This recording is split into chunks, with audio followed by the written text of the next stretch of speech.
prises en photo. Le parti des Alors oui, moi pour moi l'honneur est sauf, 2013. Parce que je pensais... Je l'ai vu, Jacques. Oui, oui, j'ai vu Jacques. En fait, est à la fois une inauguration d'un nouvel espace rénové, mais aussi un vernissage d'une très belle exposition.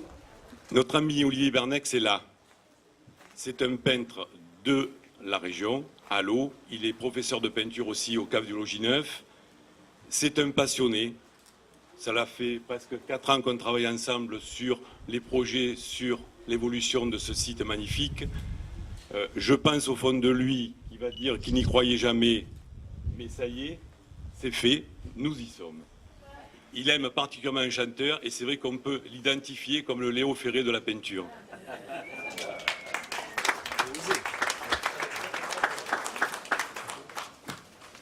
Donc la parole maintenant à Olivier.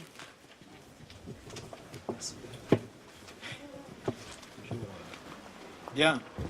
Écoutez, j'avais préparé quand même quelques petites choses parce que, vous savez, on a beau être un artiste depuis un demi-siècle de pratique, on n'a pas souvent l'occasion de prendre la parole. Alors je dois vous avouer avoir beaucoup réfléchi pour cette intervention et me l'avoir récitée à moi-même, tout comme dans cet excellent film, puisqu'il y a parmi vous des comédiens, une comédienne, Un homme et une femme des années 60, vous vous souvenez de Claude Lelouch, et Jean-Louis Trintignant récitant dans sa Ford Mustang en allant à Deauville, Paris-Deauville, sa déclaration d'amour à Anouk Aimée.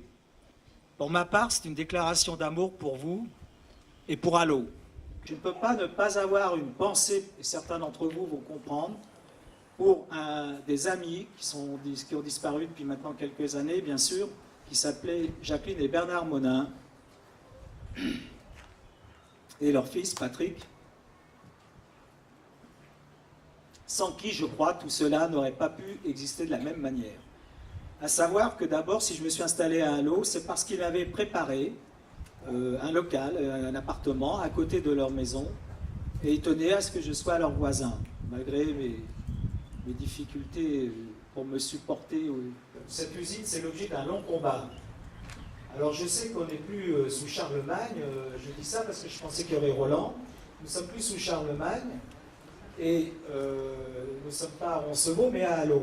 Mais toutefois, ce que je voulais dire à Roland, c'est que Roland et moi, et Olivier, on s'est battus vraiment depuis très très longtemps pour que ce jour-là existe. Bon. Donc, les artistes n'ont pas mauvais caractère, voilà. Non. Bravo, ça non, c'est vrai, ils ont du caractère. Non, mais voilà, alors, ils n'ont pas mauvais caractère, ils ont plutôt un sacré caractère.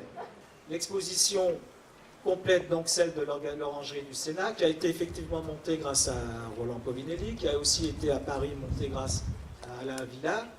Et 3 ans plus tard, donc on a des travaux récents, j'aperçois les artistes qui sont arrivés. Bonjour Pascal, j'imagine qu'Yvan est par là. Oui, parfait. C'est un cheminement qui est une sorte de chemin de la passion, vous voyez ce que je veux dire, avec ces 7 stations. Si je ne me trompe pas dans ma mémoire, il en manque encore 7 à parcourir. Alors, elle débute avec l'usine en friche, squattée par les pigeons, mais je crois que même les animaux rêvent aussi, parce que je faisais allusion aux rêves. Et puis la grande toile du printemps des coquelicots, avec sa forme récurrente. Le coquelicot, c'est une forme chez moi récurrente. Léo Ferré disait dans la chanson « Les artistes », ils peignent leur chagrin dans les coquelicots. Pour terminer, cette exposition a été longue à arriver, mais ce matin, j'ai entendu la première cigale dans les collines. Donc l'exposition durera tout l'été, et j'espère qu'elle saura vous enchanter tout l'été, comme les cigales. Voilà. Bah, écoutez, je vous remercie. J'étais un peu long, excusez-moi.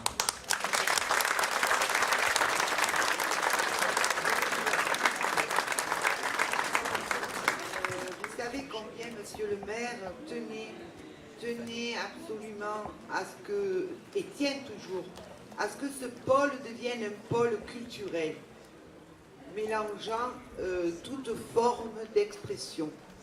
Nous avons fait l'inauguration aujourd'hui, bien que indirectement elle a un petit peu débuté avec l'exposition focale, parce que le calendrier faisait qu'il fallait vite faire cette exposition. Mais l'inauguration officielle étant aujourd'hui, je voulais un petit peu vous parler un petit peu de l'historique quand même de cette usine. L'historique et l'avenir, voilà. Donc, au niveau de l'historique, cette usine, elle a été construite au cours du 19e siècle, en début du 19e siècle. Et c'est-à-dire lorsque la généralisation de l'électricité est allée dans les petites villes, hein, surtout, l'objet du maire est que ça devienne un pôle culturel ouvert à tous, c'est-à-dire aux artistes et à la population. Nombre de projets ont été déposés au maire. Des projets intéressants, des projets intéressés. Il y aura une continuité.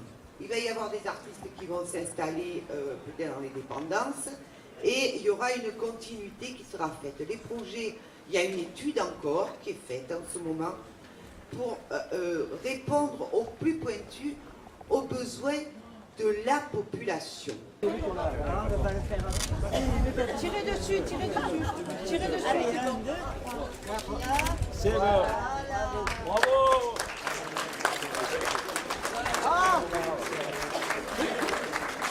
Allez. Voilà, Olivier.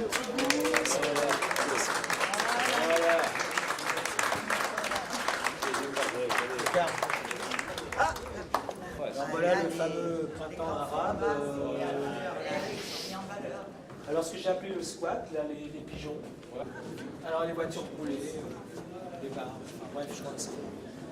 J'aime pas être trop allégorique parce que c'est pas les mots qui remplacent la peinture.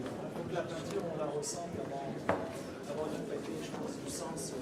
Alors ça c'est moins sinistre quand même, c'est plutôt gai, c'est plus ou moins les odalisques, enfin les indiennes. D'ailleurs tout est lié parce que j'ai fait imprimer un tissu à partir des dessins des coquelicots par les Olivades.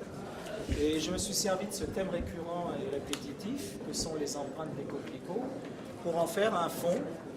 Aujourd'hui il y a des nouvelles déesses, je voulais exprimer la métamorphose de la femme, enfin de l'idéal, de la beauté des canons, avec les stars,